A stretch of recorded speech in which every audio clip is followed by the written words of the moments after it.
Good morning. This program is for 6th semester BCom and subject Income Tax 2, Coimbatore University, and this is the first session. The chapter we are discussing under this session is Profits and Gains of Business or Profession. Objective of this session is to understand introduction, meaning of important terms and format for computation of taxable income from business. In the previous presentation, we understand about income from house property, and in this session, we are going to understand introduction, meaning of some important terms in format for computation of taxable income from business. So let us begin with introduction. So this income from business is third head of income. Under this head of income, any profit or gain earned through business or profession carried on by assessee is included. The business or profession must be carried on during the relevant previous year. The profit or gain shall be computed in accordance to the methods of accounting regularly adopted by assessee. If the profit or loss account is prepared not in accordance with IT provision, then such account has to be adjusted by incorporating provisions of IT Act and ascertain the correct taxable profits and gains. ಅಂದರೆ ಈ ಚಾಪ್ಟ್ರಲ್ಲಿ ನಾವು business income ಅಥವಾ professional ಇನ್ಕಮ್ಸ್ನ taxable ಇನ್ಕಮನ್ನು calculate ಮಾಡ್ತೀವಿ. ಆಮೇಲೆ ಇಲ್ಲಿ accounting terms and ಕಂಡೀಷನ್ಸನ್ನು follow ಮಾಡಿರಬೇಕು. Suppose if the profit or loss account is not prepared in accordance with the IT provision, then it should be adjusted for ascertaining the correct taxable profits or gain. So let us try to understand some few basic terms in income from business. First is business. According to section 2 subsection 13, business includes any trade, commerce or manufacture or any adventure or concern in nature of trade, commerce or manufacture. This is known as business. Business covers trade, commerce as well as manufacturing. Next, one more term is profession. According to section 2 subsection 13, profession means those activities undertaken for earning livelihood which requires intellectual skills and specialized knowledge. Example, doctor, lawyer, engineer, chartered accountant. So this is the meaning of profession. Means so activities includes intellectual skill for making, that is utilizing of intellectual skills for making our livelihood is known as profession. And profession also includes vocation. So vocation refers to any activity which a person practice to earn his livelihood. Example, painting, medicines, dance, etc. So now let us go for format for computation of income from business. So first you have to take into account so net profit as per profit and loss account. Profit and loss account ಅಲ್ಲಿ net profit ಏನಿರುತ್ತೆ ಅದನ್ನು ತಗೊಳ್ಳಿ. So add ಮಾಡೋ transactions adjust ಮಾಡಬೇಕಾದ್ರೆ ಕೆಲವೊಂದು ಟ್ರಾನ್ಸಾಕ್ಷನ್ಸನ್ನ add ಮಾಡಬೇಕು, ಕೆಲವೊಂದು ಟ್ರಾನ್ಸಾಕ್ಷನ್ಸನ್ನು less ಮಾಡಿದ್ರೆ ನಮಗೆ ಅಡ್ಜಸ್ಟೆಡ್ ಪ್ರಾಫಿಟ್ ಬರುತ್ತೆ. ಫಸ್ಟು ಆ್ಯಡ್ ಮಾಡೋ ಟ್ರಾನ್ಸಾಕ್ಷನ್ಸ್ ಅಂದರೆ inadmissible expenses debited to profit and loss account. ಅಂದರೆ profit and loss account debit ಸೈಡಲ್ಲಿರುತ್ತೆ, ಜೊತೆಗೆ ಇನ್ಅಡ್ಮಿಸಬಲ್ಸ್ ಎಕ್ಸ್ಪೆನ್ಸಸ್ ಮಾತ್ರ ತೊಗೊಳ್ಬೇಕು. ನೆಕ್ಸ್ಟು ಸೆಕೆಂಡ್ ಅಡಿಷನ್ಸ್ ಅಂದರೆ business incomes not credited to profit and loss account. ಅಂದರೆ ಬಿಸ್ನೆಸ್ ಇನ್ಕಮ್ ಆಗಿರಬೇಕು, profit and loss account credit side ಇರೋದಿಲ್ಲ, ಅಡ್ಜಸ್ಟ್ಮೆಂಟಲ್ಲಿ ಕೊಟ್ಟಿರ್ತಾನೆ. ಸೊ ಅಂಥ ಇನ್ಕಮ್ಸನ್ನು ಬಿಸ್ನೆಸ್ ಇನ್ಕಮ್ಸನ್ನು ನೀವು ಆ್ಯಡ್ ಮಾಡ್ಕೊಳ್ಬೇಕು, ಅಡ್ಜಸ್ಟ್ ಮಾಡಬೇಕು. Next add over valuation of opening stock, under valuation of closing stock. ಇಷ್ಟು ಅಡಿಷನ್ಸ್ ಟ್ರಾನ್ಸಾಕ್ಷನ್ಸು. ಡಿಡಕ್ಷನ್ಸ್ ಅಂತ ಹೇಳಿದರೆ ಒಂದು admissible expenses not debited to P&L accounts. ಇದು ಡೆಬಿಟ್ ಸೈಡ್ ಇರೋದಿಲ್ಲ, ಅಡ್ಜಸ್ಟ್ಮೆಂಟಲ್ಲಿ ಅಡ್ಮಿಸಬಲ್ ಎಕ್ಸ್ಪೆನ್ಸಸ್ ಆಗಿರುತ್ತೆ, ಅಂದರೆ business expenses. Next tax free incomes credited to profit and loss account. Credit ಸೈಡಲ್ಲಿ ಟ್ಯಾಕ್ಸ್ ಫ್ರೀ ಇನ್ಕಮ್ಸ್ ಇರಬೇಕು, ಪ್ರಾಫಿಟ್ ಆ್ಯಂಡ್ ಲಾಸ್ ಅಕೌಂಟಿಗೆ ಕ್ರೆಡಿಟ್ ಆಗಿರುವಂಥವು. Next non business incomes credited to profit and loss account. Tax free as well as non business incomes ಇವೆರಡು profit and loss account credit ಸೈಡಲ್ಲಿ ಇರುವಂಥ ಎಂಟ್ರೀಸ್ಗಳು. Next under valuation of opening stock, next over valuation of closing stock. ಇಷ್ಟು adjust ಮಾಡಿದರೆ ನಿಮಗೆ so ಏನು ಸಿಗುತ್ತೆ, income from business ಸಿಗುತ್ತೆ. ಈಗ ಈ ಪ್ರತಿಯೊಂದು ಟ್ರಾನ್ಸಾಕ್ಷನಿನ ಡೀಟೇಲ್ಸು ಅಂದರೆ ಕಂಪ್ಲೀಟ್ ಕಂಟೆಂಟ್ಸನ್ನು ನೋಡ್ತಾ ಹೋಗೋಣ. ಈಗ ಫಾರ್ ಎಕ್ಸಾಂಪಲ್ ಇನ್ಅಡ್ಮಿಸಬಲ್ ಎಕ್ಸ್ಪೆನ್ಸಸ್ ಅಂದರೆ ಯಾವುದು, ಬಿಸ್ನೆಸ್ ಇನ್ಕಮ್ಸ್ ಅಂದರೆ ಯಾವುದು, ಅಡ್ಮಿಸಬಲ್ ಎಕ್ಸ್ಪೆನ್ಸಸ್ ಅಂದರೆ ಏನೇನು ಇನ್ಕ್ಲೂಡ್ ಆಗುತ್ತೆ. Okay, so first expenses and losses expressly disallowed are inadmissible expenses. ನಾನು ಜಸ್ಟ್ ಓದ್ತಾ ಹೋಗ್ತೀನಿ, ಪಾಯಿಂಟ್ಸ್ಗಳನ್ನ ರಿಮೈಂಡ್ ಮಾಡ್ಕೋಬೇಕು ನೀವು.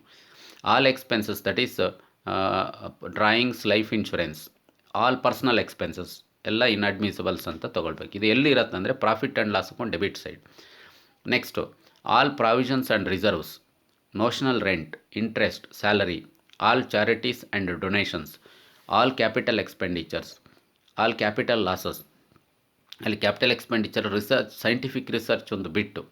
Next all expenses relating to other heads of income, gifts and presents which not in nature of advertisement, ಅಂದರೆ free gift ಆಗಿರಬೇಕು, advertisement ಪರ್ಪಸ್ಸಿಗೆ ಆಗಿರಬಾರ್ದು. All types of fines and penalties, any amount paid such as salary, interest paid to person residing outside India without making TDS, speculation losses, legal expenses including expenses incurred on purchase of fixed assets, loss by theft from residence, ಮನೆಯಲ್ಲಿ ಕಳುವಾಗಿರುವಂಥದ್ದು, expenses on illegal businesses, employers contribution to URPF ಅದು, cost of patents, technical know how etcetera, 80% of preliminary expenses, income tax, wealth tax or advance income tax paid. Next interest on loan taken for personal purpose. Next bonus commission paid to employees if it is paid after the date of filing the IT returns. ಅಂದರೆ ಅಲ್ಲಿ date of filing IT returns 31st July 2019 ಆಗುತ್ತೆ. ಅದರ ನಂತರ bonus commissions ಏನಾದರೂ ಎಂಪ್ಲಾಯೀಸಿಗೆ ಕೊಟ್ಟರೆ.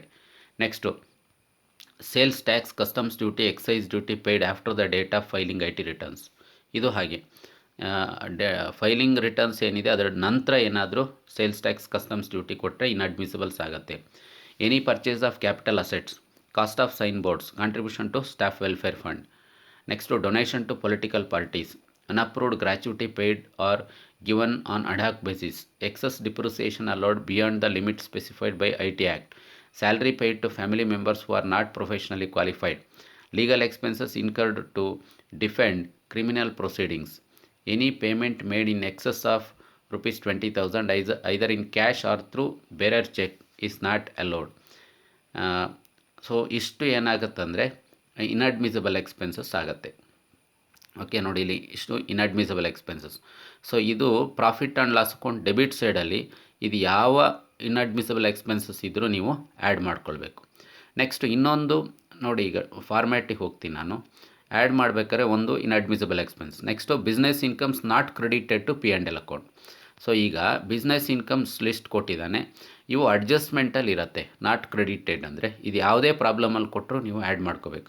Example bad debts recovered, commission received, brokerage, discount received, interest received from debtors, refund of sales tax, excise duty, customs duty, income from illegal business, smuggling income, expert incentive, subsidy etcetera. ಇವೆಲ್ಲ ಏನು ಬರುತ್ತಂದರೆ business ಇನ್ಕಮ್ಸಲ್ಲಿ ಬರುತ್ತೆ.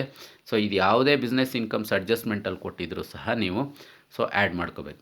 So ಅಲ್ಲಿಗೆ additions ಮಾಡೋ main transaction 2 ಆಯಿತು. ಇನ್ನು over valuation of opening stock, under valuation of closing stock ನಿಮಗೆ as usual ಗೊತ್ತಿರುತ್ತೆ. Next less ಮಾಡಬೇಕಾದ್ರೆ ಫಸ್ಟು ಅಡ್ಮಿಸಬಲ್ ಎಕ್ಸ್ಪೆನ್ಸಸ್ ಬರುತ್ತೆ. ಈಗ ಅಡ್ಮಿಸಬಲ್ ಎಕ್ಸ್ಪೆನ್ಸಸ್ ಅಂದರೆ ಇದು ಅಡ್ಜಸ್ಟ್ಮೆಂಟಲ್ಲಿ ಇರುವಂಥದ್ದು. Admissible expenses not debited to profit and loss account. ಹಾಗಾಗಿ ಅಡ್ಜಸ್ಟ್ಮೆಂಟಲ್ಲಿರುವಂಥ admissible expenses are business expenses, ಇವನ್ನೆಲ್ಲ ನೀವು ಲೆಸ್ ಮಾಡಬೇಕು. Example repairs and maintenance of business, rent, tax, rates etcetera, bad debts, expenditure incurred on scientific research, group insurance premium paid by employer, bonus and commission, sales tax, excise duty, customs duty paid before the date of filing IT returns. ನೋಡಿ ಇದು ಇವಿಷ್ಟು 6th ಮತ್ತು 7th point ಅಲ್ಲಿ ಇನ್ಅಡ್ಮಿಸಬಲ್ಸಲ್ಲಿ ಬಂದಿದೆ. ಅಲ್ಲಿ after the date of filing returns ಇದ್ದರೆ inadmissibles ಆಗುತ್ತೆ, profit and loss account debit side ಇದ್ದರೆ. ಈಗ ಸಪೋಸ್ ಅಡ್ಜಸ್ಟ್ಮೆಂಟಲ್ಲಿ ಕೊಟ್ಟು ಬಿಫೋರ್ ಡೇಟ್ ಆಫ್ ಫೈಲಿಂಗ್ ಏನಾದರೂ sales tax, excise duty, bonus commission ಕೊಟ್ಟರೆ ಇವು ಅಡ್ಮಿಸಬಲ್ಸ್ ಆಗುತ್ತೆ. Next robbery, theft incidents taken place in business place, ನೋಡಿ ಬಿಸ್ನೆಸ್ ಪ್ಲೇಸ್ ಮಾತ್ರ. Next employers contribution to RPF, staff welfare expenses, interest on loan taken for business purpose, guest house and holiday home expenses, travelling expenses relating to business purpose, loss of goods or cash embezzled by employee, normal and unusual depreciation, legal expenses. Next expenses incurred on filing of IT returns, deposit made under Tatkal telephone scheme, expenditure incurred on scientific research. Next compensation paid to retrenched employees. ಇವಿಷ್ಟು admissible expenses ಆಗುತ್ತೆ, less ಮಾಡುವಂಥದ್ದು. Next ಇನ್ನೊಂದು ಅಂದರೆ non business incomes. Non business incomes credited to profit and loss account. ಇದು profit and loss account credit side ಇರುವಂಥ ನಾನ್ business incomes ಯಾವುದೇ ಇದ್ದರೂ ನೀವು ಲೆಸ್ ಮಾಡಿ. ಒಂದು interest on debentures, bonds, securities. Next income from agriculture, income from house property, bad debts recovered but disallowed earlier. Remember, bad debts recovered but disallowed earlier. Next income from salary. Next refund from IT, share of income from HUF partnership firm, winning from lottery, crossword puzzle, horse race, amount received from life insurance policy on its maturity. ಇದಿಷ್ಟು non business incomes credited to profit and loss account. Profit and loss account credit ಸೈಡಲ್ಲಿ ಇದ್ದರೆ ಇವನ್ನ less ಮಾಡಿ. Next ಇನ್ನೊಂದು tax free incomes. This one also not credited to P&L account, credited to profit and loss account. Profit and loss account credit side ಇದ್ದರೆ ಇವನ್ನ less ಮಾಡಿ. ಏನು? Agricultural incomes, bad debts recovered but disallowed earlier, customs duty, excise duty recovered but disallowed earlier, dividend from an Indian company, gift from father, interest from post office savings bank account, income tax refund, next refund from LIC, withdrawal from PPF. So ಇದಿಷ್ಟು. So ಇವು ಯಾವುದೇ credit ಸೈಡಲ್ಲಿ ಇದ್ದರೂ ಸಹ tax free incomes ಇವು. So ಇದನ್ನು less ಮಾಡಬೇಕು. Next depreciation. ಈಗ depreciation meaning is known to you. Depreciation refers to gradual decrease in the value of assets. Okay. Condition for claiming depreciation is asset must be owned by assessee. The asset must be used for the purpose of business or profession and it should be used during the previous year, and depreciation is available on tangible and intangible assets. Next rate of depreciation chart ಇಲ್ಲಿದೆ. So ಈ ರೇಟ್ಸನ್ನೇ ತೊಗೊಂಡು ಪ್ರಾಬ್ಲಮಲ್ಲಿ ಕೊಡದೇ ಇರಲಿ, ನೀವು calculate ಮಾಡಬೇಕು. So first buildings, residential building ಆದರೆ 5%, other than residential building 10%. Next temporary erection 100%, furniture fittings 10%, plant and machinery 15%, motor car 15%, motor car used in transport business 30%, aeroplanes 40%, computer 40%, books annual publication 100%, other than annual publication 60%, intangible assets such as patents, copyrights etc. 25%, surgical and medical equipments ಆದರೆ 40%. ಇದು rate of depreciation chart. So that's all about this session. Okay, thank you.